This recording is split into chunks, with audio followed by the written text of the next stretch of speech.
All right, I'm back for round two. This one's going to be solo. Jen and I are working on a bunch of content, and it's not quite ready yet. In fact, it's been kind of kicking our ass. We're walking in the forest, and we're a little lost and have a hard time finding the path where we're going to record an episode about humbleness, but since neither of us are very humble, we figured have a hard time defining what the fuck it even means. And so we figured we're going to leave it alone for a little bit until we can gather our thoughts and maybe get a guest on who's either a little less humble than us or maybe a little more humble than us that'll help us navigate this field. And so for now, it's in the works. We'll let you know when it's ready. So for this one, I figured I'll read you something. I've been writing for quite a while. I was a pretty good writer back in college and back in high school, but I haven't really been doing much writing other than technical process stuff and technical writing for work and emails and marketing stuff, but haven't really written anything for myself. And Jen's really been encouraging me to write. And so about a month ago, I started doing so, and I did a jiu-jitsu tournament, and I came back the day after, and I sat down, and probably in 5 to 6 hours, I wrote 9 pages about my experience. So I'm going to read that to you, because I was going to publish it online, but I figure, let me go ahead and read it. It's going to be a good episode. Before I do that, though, let me talk about the poll that we had relative to our name, where we're going to come up with a name for the podcast, and we put a poll together, and we put that on Spotify, and we put that on Instagram. So I'm going to walk you through those results and choose an official name, at least for the time being. So the poll had a bunch of names that we came up with, and if you want to know what those are, go back and listen to the previous episode. But essentially, they were Two Russians Talking, Thinking About Thinking, Molotov, Half-Truths, and Full Story. And we kind of brainstormed all those names based on either feedback from people or what we thought this thing is going to be about. So for example, Half-Truths and Full Story were examples of what the podcast is going to be about. So the idea was that the majority of situations you come across are put together as a subjective account that is pretty much one-sided. And so we figured that's half a story. Why don't we sit down and pick apart these situations and see if we can come up with a full story that people would be interested in. Molotov was a combination of our last name, Molo, and talk, us talking. And I also own the domain name, and so I figured that would be a good name. Thinking About Thinking is another way I put things to people. I think people have a hard time thinking, or at least articulating how to think about things. And so if you take a moment about figuring out what the right questions are, I think the answers will come automatically. And so Thinking About Thinking seemed appropriate. And then Two Russians Talking is a strange one because neither of us are Russians. When we left Russia, it was still a Soviet Union, and so even though Jen was born in Russia, I was really born in Belarus. But in either case, both of those countries were a single Soviet Union when we left. And so Two Russians Talking is more of a reflection of how people view us here in America and Florida especially. We have friends who call us Russians, and yet neither of us are. And so that's where that name came from. And so we had a poll up, and basically Molotov won with about 60% of the votes. Two Russians Talking got less than 10%. Thinking About Thinking got about 20%, and then Half-Truths and Full Story also got less than 10%.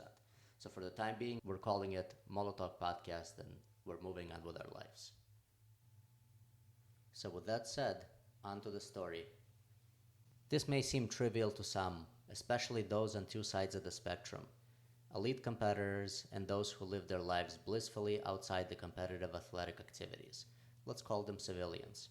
But I got my first gold in a Brazilian Jiu-Jitsu competition about a month ago, the IBJJ of Chicago Summer Open.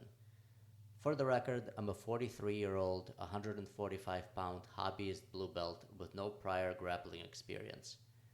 Unlike many who come into the sport at a later age, I did not wrestle or play football in high school.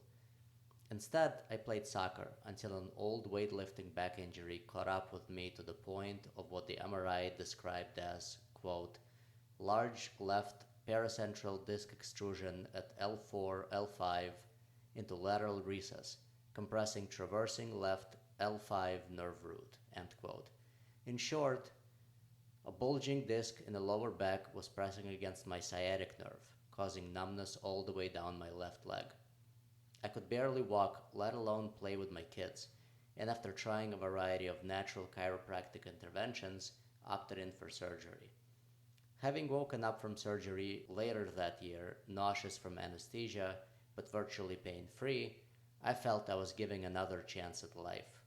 A chance that for the next 2 years was mainly channeled toward work travel and career advancement. And so when COVID hit and all travel has halted to a complete stop, I found myself physically inactive, overweight, chain smoking, and in the middle of a potential marriage failure. Basically, one distinct common category of reasons for why what seems from the outside like a completely normal 40-year-old would come into a BJJ trial class in the middle of the week. This was my second competition at Blue Belt, with the first being the prestigious PANS Championship in Orlando, Florida. Outside of regional tournaments, IBJJF, the de facto governing body in Brazilian Jiu-Jitsu, runs 4 major tournaments during the year: Worlds, Euros, Brasileiros, and PANS, or what is known in the industry as the Grand Slam. I lost that one in the first round elimination by points to a striped up and what definitely seemed like a stronger opponent, who not long after got promoted to purple belt. This was 5 months ago in March. Back then, I was recently promoted blue belt, and while I generally trained 3 to 4 times per week, our school wasn't particularly known to have a cohesive competition regimen. I'm told that our academy did have a regular competition team a few years prior, but by the time I showed up, that endeavor was primarily left to personal interests at an individual level. And so, there was no official comp prep classes, shark tanks, or even regular stand-up practice. Plus, competing at PANS was a last-minute decision where a few weeks prior, someone suggested that we go since it was just a 2-hour drive away, so we pretty much signed up and went. Having never competed at Blue and having never competed before in IBJJF meant that I was at the bottom of the card, and the guy I was going with in the first match was the number 1 seed. I looked him up. He's been competing for years. His Instagram showed a bunch of photos with medals, photos at 6 a.m. comp classes, photos with captions like 1% better every day. In fact, it looked like all this guy did was train and compete. I've competed before a couple of times as a white belt, but all those were second-tier local tournaments that had loose weight and age brackets. One time my opponent was a 17-year-old high school wrestler. Another time the guy was at least 20 pounds heavier. I can't clearly recall how nervous I was before PANS, but the money was already spent, and so I showed up the best I could. When that match started, I pulled guard, quote, sat on my butt. He pushed my extended leg down and knee sliced over my shin, ending up on my side. I turtled, quote, imagine someone curling up on the floor and exposing the back. Then used his belt to pull myself back up to my feet. Then pulled guard again, lassoed in, lacing my left foot around his arm while pulling on a sleeve. He came around too quickly and I missed the pant grip. So when I opened up the knee and followed up to execute the lasso sweep, he came back, cross-faced, and passed around my legs to side control. 3 points down, 1 minute left on the clock.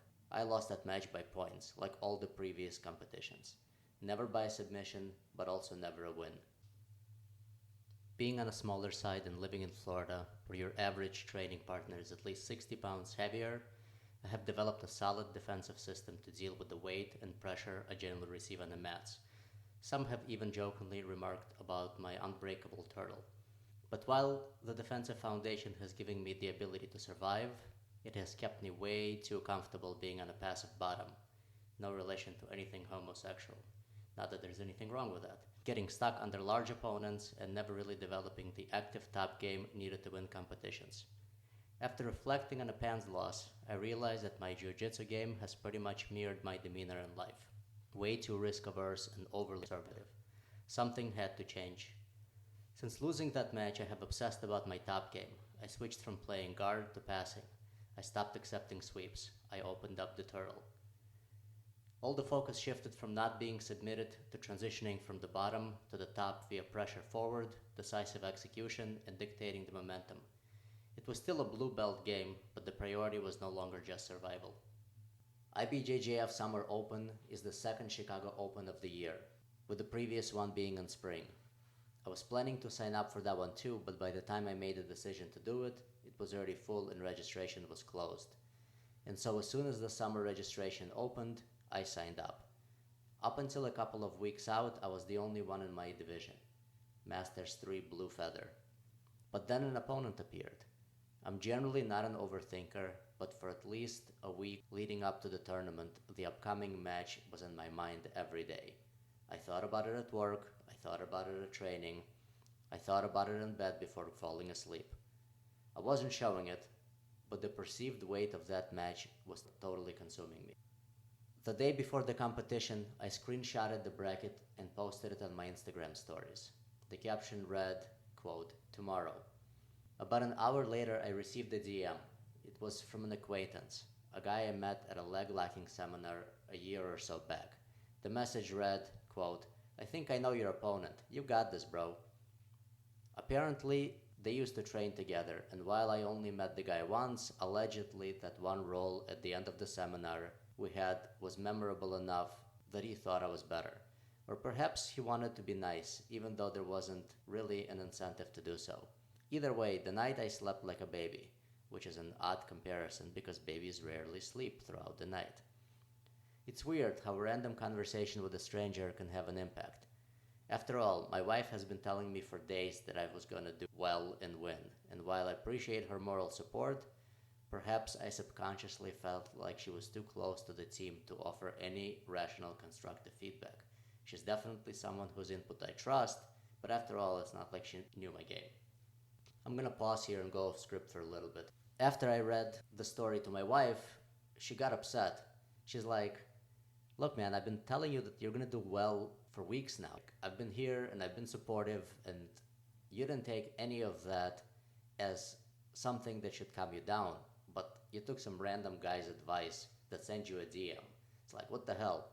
And so we had to spend probably 3 or 4 nights trying to unpack this. And she's definitely right. I mean, I didn't really think about any of this before.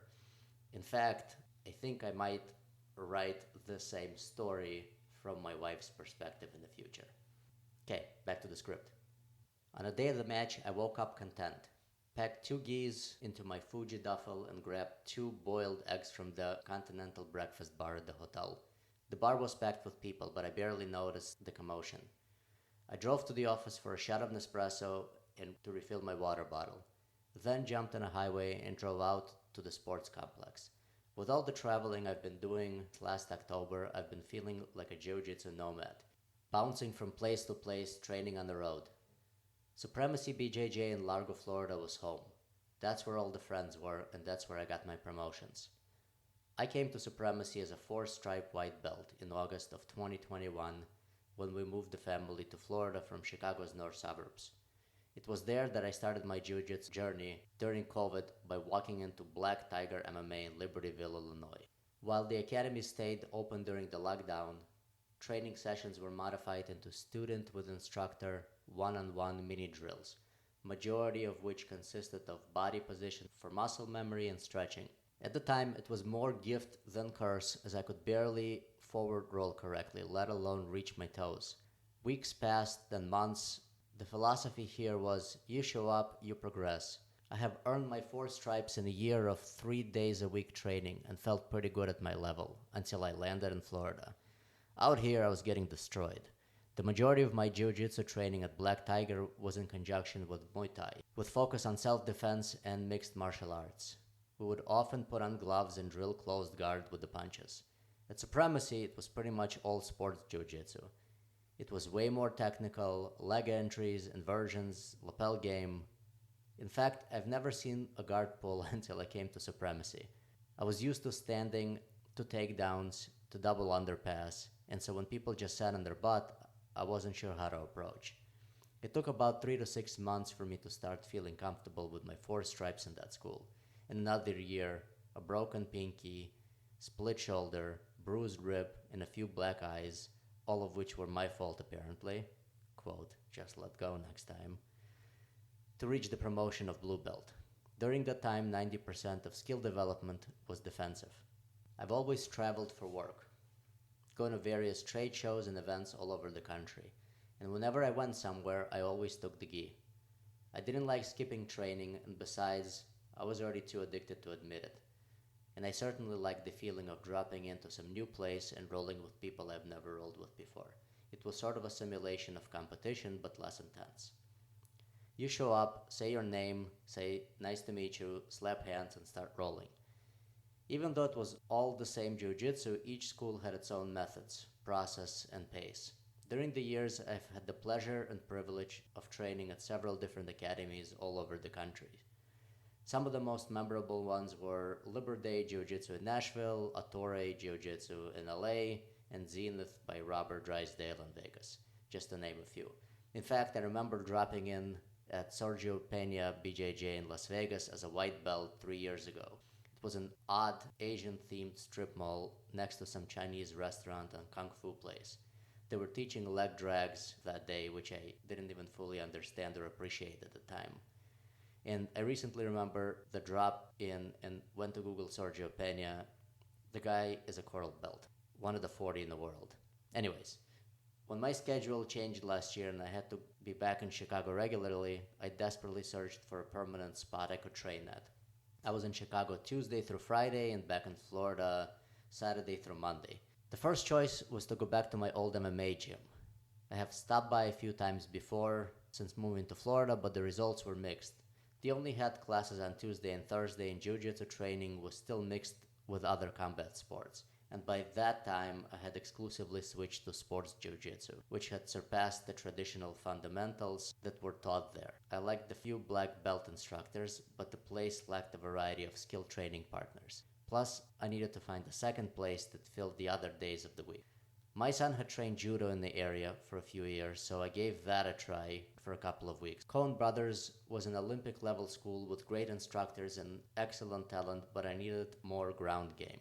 Then I started 333 Jiu-Jitsu in Libertyville, where I did the leg locking seminar where I met that guy that DM'd me before the Chicago Open.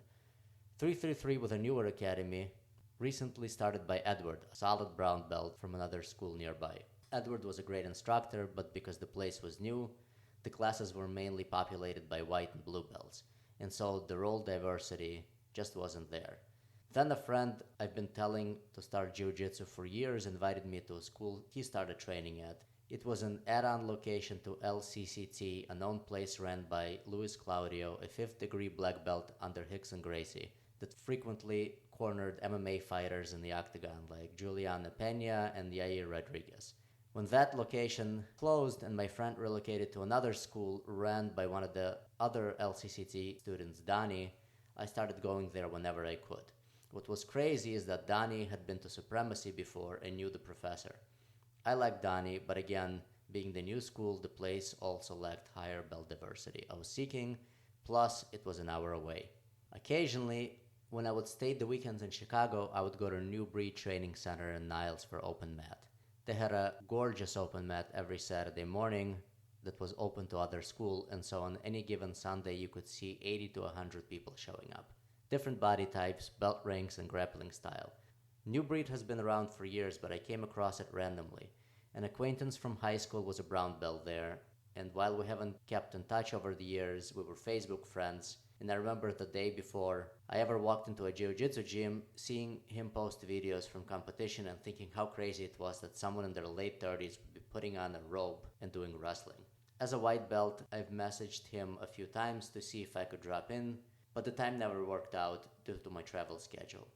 On a separate occasion, while at a family event, I was speaking to my cousin about my new hobby, and she said that one of the people she knew also did BJJ.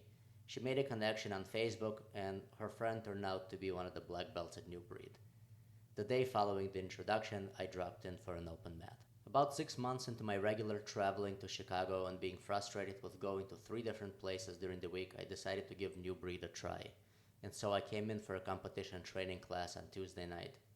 It was a 2.5 hour class that started with 30 minutes of rolling with the white belts who were just finishing the earlier fundamentals class, followed by an hour of high intensity competition specific drills, followed by another hour of rolling with the upper belts. The level of instruction, the drilling, the atmosphere, the fact that there were 15 black belts there, all that seemed to perfectly align with the one place for all my training shape hole in my heart. I immediately withdrew from all the other academies, rearranged my schedule, and started regularly attending classes at New Breed. Coincidentally, Donnie's Samurai Spear gym closed due to some building lease issues, and he also started dropping in New Breed, and even bringing some old students there on occasion. Fast forward to June, when I spent a full month in Chicago and finally convinced the admins of New Breed to actually charge my card, as if I was a student. I attended classes daily, including Saturday open mat. At that point, I knew all the regulars by name and felt like I was part of the group. And so, when I got to the sports complex the morning of the event, I saw many familiar faces. It was impressive to see how they all showed up as a team. When one person had a match, the entire team was there, coaching from the other side of the barricades. When there were multiple matches going on at the same time, each mat has its own dedicated group of coaches. Everyone was there to compete and everyone came to support. It was something to behold, something I haven't seen before. As the day went on and my match drew nearer, I pushed away the negative thoughts that started creeping back again. I concentrated on other matches, walked around, talked to people. At one point I caught myself in mid-conversation with another spectator that was standing next to me watching a random match. "What's the score?" he asked, leaning forward to look over at the scoreboard. "It's 5 points and 1 advantage to 0, I said, squinting my eyes to see the numbers better. "How did he get those?" The man looked confused. "He got the 2 for the initial takedown, 3 for the guard pass, and an advantage for the knee on belly attempt, I think." I tried to recall the last 2 minutes of action. "The guy got up, so he didn't have the knee on long enough to get the points. I can't never remember the scoring system," he said. "Well, it's 2 for the takedown, 3 for passing guards, 2 for knee on belly or a sweep, and 4 for mount and back take. Then you get advantages or penalties based on other things," I said. "Are you competing today?" He wasn't, but his 9-year-old son was competing on Sunday. They were from Ohio, just outside of Cleveland. "Nice. I've been to Cleveland a bunch of times," I said, remembering all the road trips to Mayfield Heights and Solon. That was long ago in my high teens and early 20s, almost another life. One where we had to pre-plan the drive using printed out MapQuest directions and free AAA maps. Another match, another 40 minutes or so passed. I looked around. Next to me was a young Brazilian-looking, dark-skinned black belt. He reminded me of someone. I searched my memory. Oh shit, I think that's Eric Muniz's younger brother. Eric has won the Grand Slam a few years back, and he and his brother Anderson did a seminar at Supremacy not long after. I think that's his brother. He definitely looked like his brother. "Hey, is your name Muniz by any chance?" I tapped the guy on the shoulder. "You look like one of the brothers." "Ha, no man, I wish," he replied. "I get that a lot." Another 20 minutes. I saw a familiar face on the bleachers. After losing the pants match earlier in the year, I came over to congratulate my opponent. We started talking, and it turned out he was a pretty cool dude. He lived and trained in Toronto and competed a lot. He complimented me on my game and said that we'd meet again, which we have. Not only did we connect on Instagram, but by now I've seen Adam at several other tournaments where we'd hung out between matches. And so here he was again. I came over to say hello. He introduced me to a couple of his teammates and a few other guys he knew from another gym in Toronto. It's interesting how small and connected the BJJ community was. Here I was, living in Florida, competing on the south side of Chicago, talking to a group of guys from Canada that I met through another guy from Canada that I met at a competition in Orlando. And I was about to compete against someone that one of my Instagram friends knew from training together years ago. And this friend is someone I met once at a seminar at another gym that I used to go to on days that my old gym was closed. What was crazy is the guy I was about to compete with was from Hobson Mora affiliate gym, and Hobson Mora HQ is in Tampa Bay, about 40 minutes from where I live. And a couple of my friends are students there, one of which used to live in Chicago and also trained at New Breed, the team I was there to support. And what's also funny was that our professor at Supremacy knew the guy that started that gym in Chicago who was a Hobson affiliate because they worked together as bouncers back in the day. My phone buzzed. Good luck, bro, I'll be watching. No pressure. It was Brad, another blue belt from home. They moved the time up by an hour, I replied. It's 1:17 Central now. Okay, I'm making coffee and rolling a joint. Don't let me down. A few days prior, at the end of the last comp class before the tournament, Mark, the head instructor at New Breed and an avid competitor himself, said, "Take a screenshot of your match time. That's the time you need to be in the bullpen. Once you go in the bullpen, you can't come out. So before you go in, make sure that your opponent is checked in. Do not go in unless he is there." As the competition day progressed, the match time moved up, as it usually does. Some matches go quicker, so you're usually never going at the exact same time posted in the preliminary schedule. Originally, I was scheduled for 2:10. Around noon, I checked the brackets, and the fight time was now 1:17 p.m. I changed into my gi, hoping that picking black this time wouldn't require me wearing that stupid second belt, and quickly warmed up. There were no warm-up mats set up like we had at Pence, so I sat on the bare concrete floor next to the bleachers. Head left, 1, 2, 3, 4. Head right, 1, 2, 3, 4. Left angle. I went through my typical stretching routine. After a dozen neck, arm, wrist, leg, hip, and back stretches, I was ready to go. I approached the check-in table by the bullpen area and stepped on a scale. Even with the shoes on, I was right on weight. Featherweight limit with the gi on is 154, and I've been walking around at 146 for months now. My black King Sports 400 GSM micro pearl weave gi is just over 2.5 pounds at A1, so no worries. Sleeve check passed, belt check passed, all checked in and into the bullpen. It's 1:15, perfect, right on time. One final look at the monitors. Green next to my name, red next to his. Damn it. After about 40 minutes pacing around in the bullpen and casually greeting and waving teammates, I saw Ricardo, a friend from work. I was taping the fingers on my left hand as he strolled up. "You ready?" he asked. "Yup, good to go." We chatted quickly before he headed to Mat 6 to reserve a spot near the barricades. I told him to record the match. Finally, I saw a group approach sporting a familiar logo on the t-shirts, RMNU, Hobson Mora Nations United. I remembered some of them from earlier in the day. We exchanged casual talk while watching another match. I waved hello. "Gentlemen, hello again. Going against your guy, huh?" They laughed. One of them separated from the group and approached the check-in scale. He looked about my size and age, a full head of salt and pepper hair and glasses. He was wearing a black gi. That meant one of us would have to wear that green and yellow belt. After official weigh-in and gi check, he entered the bullpen. "Are you Nate?" I asked. He was. "Nice to meet you, man. You compete a lot?" "First time," he said nervously. Nice, I thought to myself. Should be a walk in the park. 20 more minutes in the bullpen passed before they called us up to Mat 6. Two guys were in mid-match there as we approached. Shoes off, mouth guard in. As the match ended and the two battered warriors walked back to the scoring table, I caught a glimpse of the green and yellow around the waist of the guy on my side. I took the worn-out garment from his hands and put it on.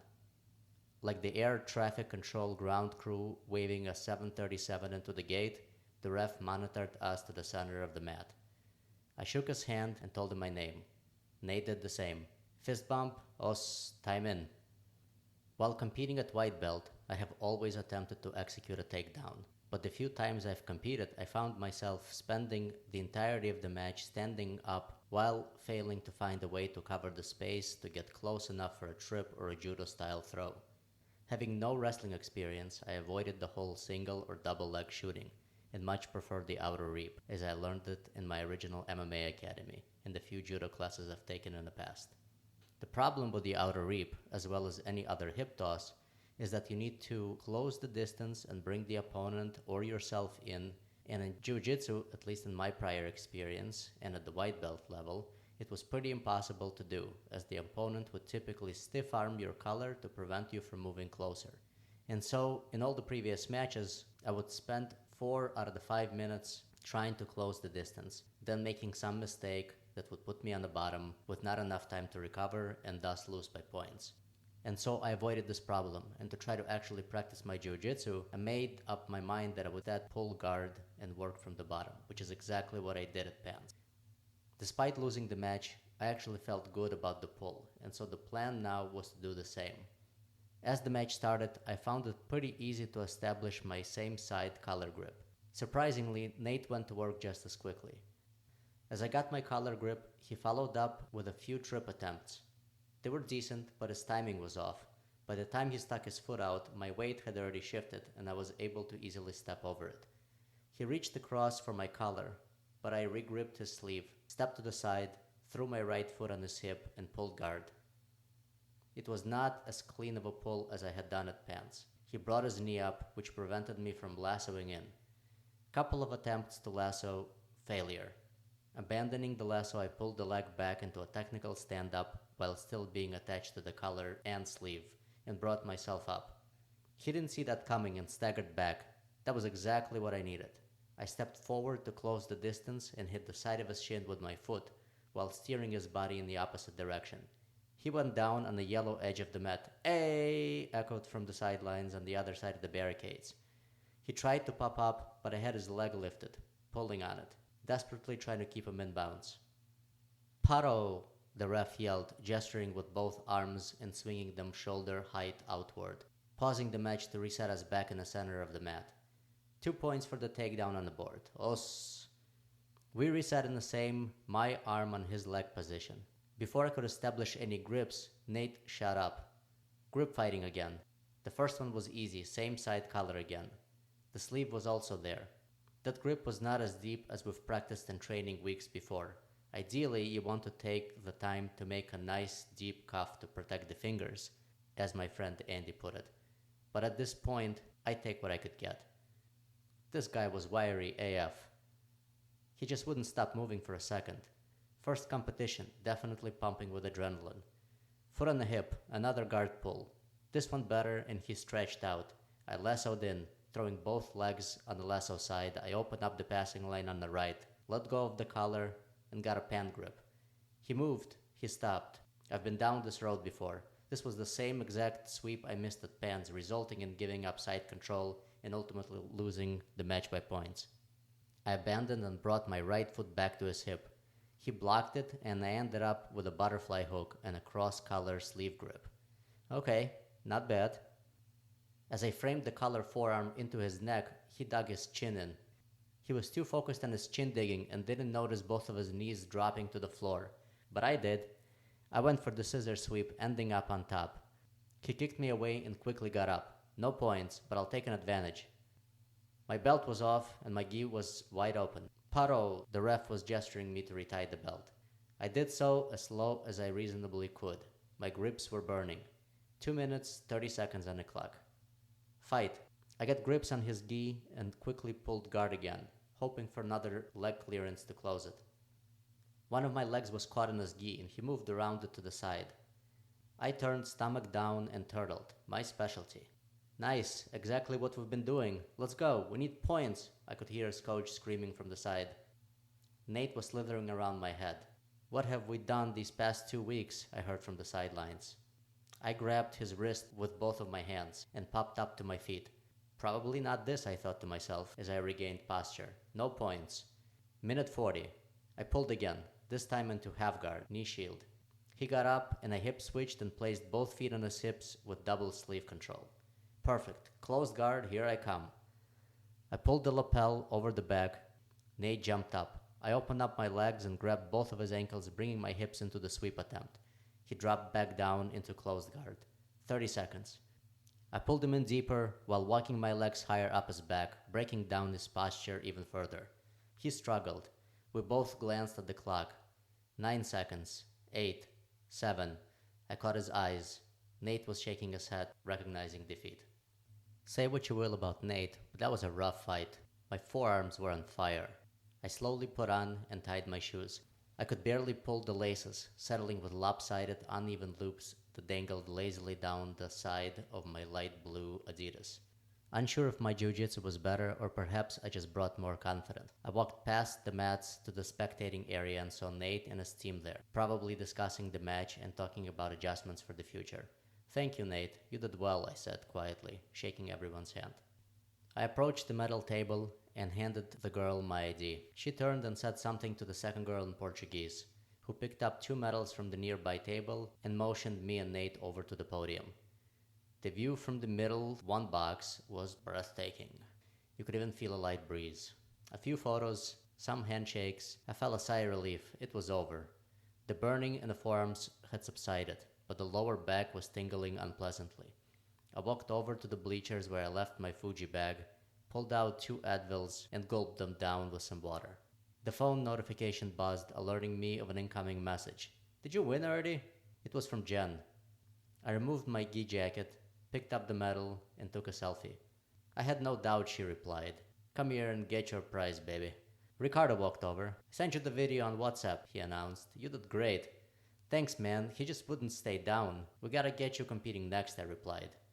He looked at me, panic in his eyes. "That's my goal for the end of the year. I need to drop 10 pounds, probably November." We said our goodbyes and I walked back towards the mats. The white belts were about to take center stage. I located a group of new breed shirts by mat 4. They were watching Luke, a rooster-weight white belt, grip fighting with what looked like a 15-year-old Asian boy. The match had just started. It was an adult division, which in contrast to Masters was 10 minutes instead of only 5. Luke took top, then ended up on the bottom, then on top again. These guys were moving with all the grace and agility that only youth and a small frame allowed. At some point, Luke was hanging off the guy's side when suddenly the boy stood. Slam! He dropped back down, bringing Luke's back hard onto the mats. "Paro!" the ref yelled, pausing the match. He touched his earpiece and signaled something to the review table. Body slams are illegal under the IBJJF rule set, but as with anything, it was all a matter of interpretation. Luckily, the review table was right next to where we were standing on the other side of the barricades, and we could see the 2 head refs rebushing the footage of the event. It took a good portion of 5 minutes for them to come out with an official decision. DQ. The ref pointed at the kid, arms over his head with forearms crossed and fists clenched, then raised Luke's hand in triumph. Slow applause followed.